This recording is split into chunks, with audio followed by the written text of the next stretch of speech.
Good morning भैया बहनों। आज हम क्लास 7 विषय विज्ञान में चैप्टर 4 पढ़ रहे हैं। इस चैप्टर का नाम है ऊष्मा या हीट। इससे पहले चैप्टर 3 में हमने ये पढ़ा है कि ऊनी वस्त्र जांतव रेशों से बनाए जाते हैं।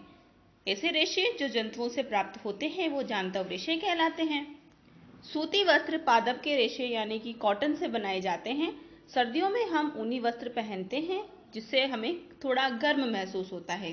गर्म मौसम में हमें हल्के रंग के कपड़े पहनने पड़ते हैं जिससे हमें ठंडक का अनुभव होता है। हम कैसे पता लगा पाते हैं कि कोई वस्तु गर्म है या ठंडी? आइए एक क्रियाकलाप करते हैं। 3 पात्रों में हम अलग अलग प्रकार का पानी डालेंगे। पहले में सामान्य वाटर, दूसरे में थोड़ा कोल्ड वाटर और तीसरे में हॉट वाटर डालेंगे। इन तीनों में हम एक एक करके अपना एक हाथ डुबोएंगे। सबसे पहले हम सामान्य पानी में अपना हाथ डुबा करके देखेंगे और इसे महसूस करेंगे। फिर हम उस हाथ को निकाल करके ठंडे पानी में डालेंगे और इसी प्रकार से हम उसे फिर गर्म पानी में डाल देंगे। तो हम इस प्रकार से अपने हाथों से, अपने सेंसेस से, टच के माध्यम से पता लगा पाते हैं कि कौन सा पानी ठंडा है, कौन सा गर्म है और कौन सा सामान्य। लेकिन इस प्रयोग को करते समय हमें सावधानी भी रखनी चाहिए क्योंकि हो सकता है कई बार वो पानी है वो ज़्यादा गर्म हो जाए जो हमारे लिए हार्मफुल हो सकता है। तापमान के परीक्षण के लिए हम अपनी जो इंद्रियां हैं, अपने सेंसेस है, उस पर पूरी तरह से निर्भर नहीं कर सकते। इसके लिए हम तापमापी का यूज़ करते हैं। इसे हम थर्मामीटर के नाम से भी जानते हैं। डॉक्टर जिस तापमापी से हमारी बॉडी का टेम्परेचर मापते हैं उसे हम डॉक्टरी थर्मामीटर कहते हैं। चित्र में हमें एक डॉक्टरी थर्मामीटर दर्शाया गया है। इसकी जो रेडियस है, इसका जो परास है वो 35 डिग्री सेल्सियस से 42 डिग्री सेल्सियस 42 डिग्री सेल्सियस तक है। यदि आप इसको जूम करके देखें थोड़ा तो 36 और 37 डिग्री के मध्य में आप देखिए 5 बड़े टुकड़े और टोटल 10 टुकड़ों का अंतर है। यदि आप देखें तो ये छोटे छोटे खांचों से बने हुए हैं। इस प्रकार के थर्मामीटर में एक लंबी, बारीक और एक समान व्यास की कांच की नली होती है जिसमें पारा भरा हुआ रहता है। ये जो पारा है वो आपको एक पतली काले रंग की धारा के रूप में दिखाई देता है। जब आप इसे अपने मुंह के नीचे, अपने मुंह में जीभ के नीचे लगाते हैं और कुछ समय तक इसे बंद कर लेते हैं, तब ये जो पारा है इस थर्मामीटर में धीरे धीरे ऊपर की ओर आने लगता है। हमारे शरीर का नॉर्मल टेम्परेचर लगभग 37 डिग्री सेल्सियस होता है, इसलिए हमें सामान्य टेम्परेचर होने पर इतना ही टेम्परेचर इस स्केल पर दिखाई देता है। इस प्रकार का यह तापक्रम डिग्री सेल्सियस स्केल कहलाता है। यदि हमें थर्मामीटर से टेम्परेचर को मापना होगा तो सबसे पहले हम इन सभी के जो बड़े चिन्ह हैं इनके भागों की संख्या को ज्ञात करना होगा। इन चिन्हों में लगभग 5 डिग्री का अंतर होता है। इसमें 5 खांचे हुए, जो 5 बड़े खांचे हैं वो बने हुए रहते हैं।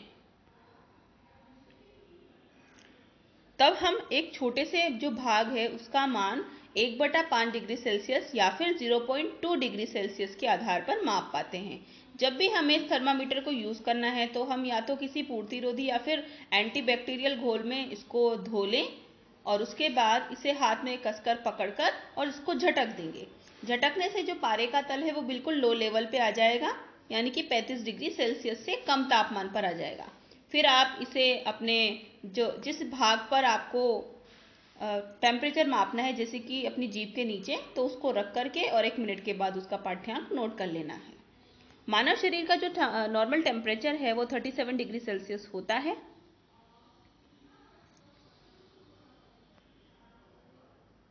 वैसे आमतौर पर हमारे घरों में भी इस प्रकार के टेम्परेचर जो मापी हैं, जो तापमापी हैं, वो अवेलेबल होते हैं।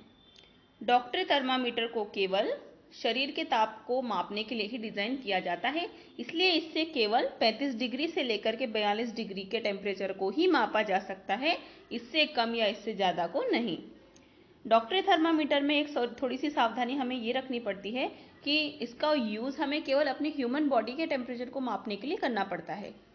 इसके अलावा इसे हमें धूप या फिर आग के पास नहीं रखना चाहिए, क्योंकि ये ज़्यादा गर्मी पा करके और फट सकता है। और ये जो पारा है ये एक विषैला पदार्थ है, जो यदि हमारे शरीर के अंदर चला जाए तो हमारे लिए नुकसानदेह हो सकता है। प्रयोगशाला थर्मामीटर। प्रयोगशाला थर्मामीटर का परिसर 10 डिग्री सेल्सियस से 110 यानी कि 110 डिग्री सेल्सियस होता है। यानी कि इससे हम 10 डिग्री से लेकर के 110 डिग्री के सेल्सियस के टेम्परेचर को माप सकते हैं। आप इस स्केल में देख पा रहे हैं, ये टेम्परेचर एक लंबा टेम्परेचर मापी है जिसे हम प्रयोगशाला तापमापी कहते हैं। हमें कोई भी एक बीकर लेकर के यदि हम इस टेम्परेचर थर्मामीटर को हम अगर यूज़ करते हैं तो हम इससे आराम से 10 से 110 डिग्री के सेल्सियस के तापमान को माप सकते हैं।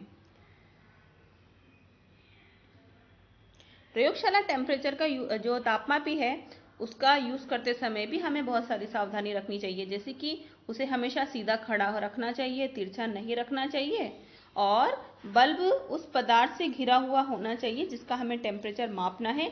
यानी कि जो बल्ब है पानी में नीचे जिस वस्तु का आप टेम्परेचर ले रहे हैं उससे बिल्कुल डूबा हुआ रहना चाहिए और उसकी दीवारों से टच नहीं होना चाहिए।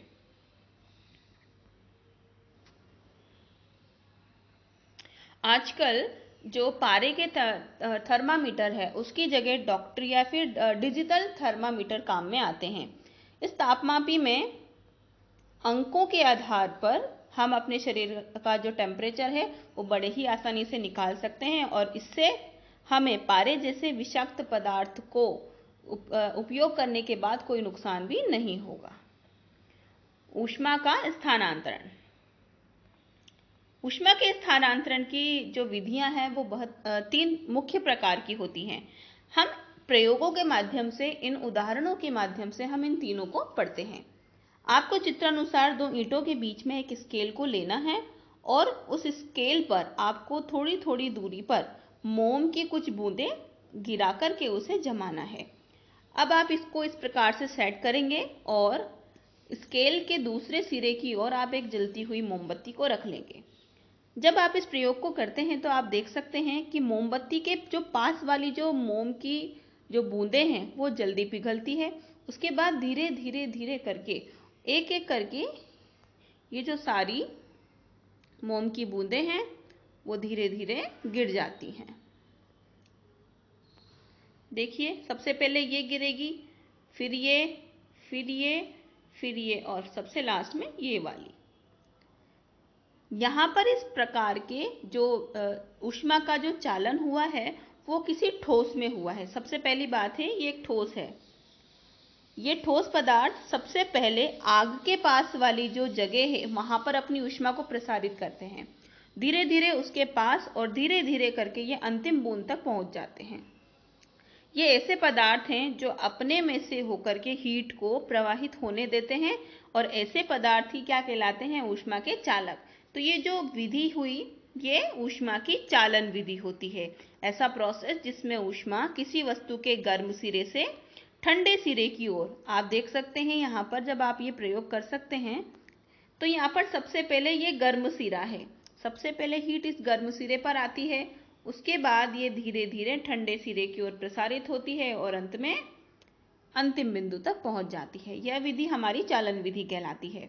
ऐसे पदार्थ जो इस प्रकार की चालन विधि के द्वारा ऊष्मा को स्थानांतरित होने देते हैं उसे हम चालक पदार्थ कहते हैं, जैसे कि एल्यूमिनियम, आयरन या फिर तांबा।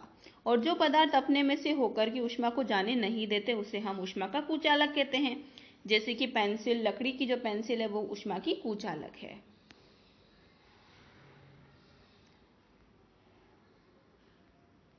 अब है ऊष्मा की जो स्थानांतरण है उसकी संवहन विधि। इसके लिए भी हम एक बहुत छोटा सा इजी प्रयोग कर सकते हैं। घरों में हम एक कांच का बर्तन लेंगे, इस कांच के बर्तन में हम थोड़ा सा पानी डाल देंगे। पानी के अंदर हम थोड़ी सी मात्रा में हम चाय की पत्ती की कुछ बूंदें डाल देंगे।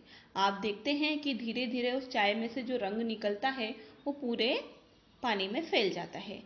अब आप इस पात्र को खाली कर देंगे। अब आप इसमें थोड़ा सा गर्म जल लेंगे। गर्म जल को लेकर के यदि आप इसमें चाय की अब थोड़ी सी मात्रा डालते हैं तो आप देखते हैं वो चाय की मात्रा डालने पर उसकी बूंदों में से निकलने वाला जो रंग है वो ऊपर की तरफ आने लगता है और धीरे धीरे पूरे जल में मिलने लगता है। इस प्रकार की जो विधि है, इस विधि को हम संवहन विधि कहते हैं। इस प्रयोग में आपको एक बीकर या एक फ्लास्क दिया गया है। इस फ्लास्क में जल को धीरे धीरे गर्म किया जा रहा है। इसके अंदर पोटेशियम परमैंगनेट का एक छोटा सा क्रिस्टल डाला जा रहा है, ये देखने के लिए कि इस प्रकार के जो पानी है उसमें जल की जो क्रिया है, जल के जो कण है वो किस प्रकार से और स्थानांतरित होते हैं। सबसे पहले नीचे वाला जो जल है वो गर्म होकर के ऊपर की ओर उठता है। उसके बाद ठंडा जो पानी है वो नीचे की ओर जाता है और पुनः गर्म होकर ऊपर की ओर उठता है। ये प्रक्रिया तब तक चलती रहेगी जब तक ये पूरा पानी गर्म नहीं हो जाए। इस प्रकार की विधि को हम संवहन विधि कहते हैं। इस विधि के माध्यम से ही जो वायु है उसमें जो है ऊष्मा का संचरण हो पाता है। इसे हम इसके आगे की जो चर्चा है वो हम इसके सेकंड पार्ट में करने वाले हैं। इस सेकंड पार्ट में हम इस संवहन की विधि को इससे एक अच्छे उदाहरण के माध्यम से और फिर हम समझेंगे और इसके आगे की चर्चा हम इसके सेकंड पार्ट में करेंगे।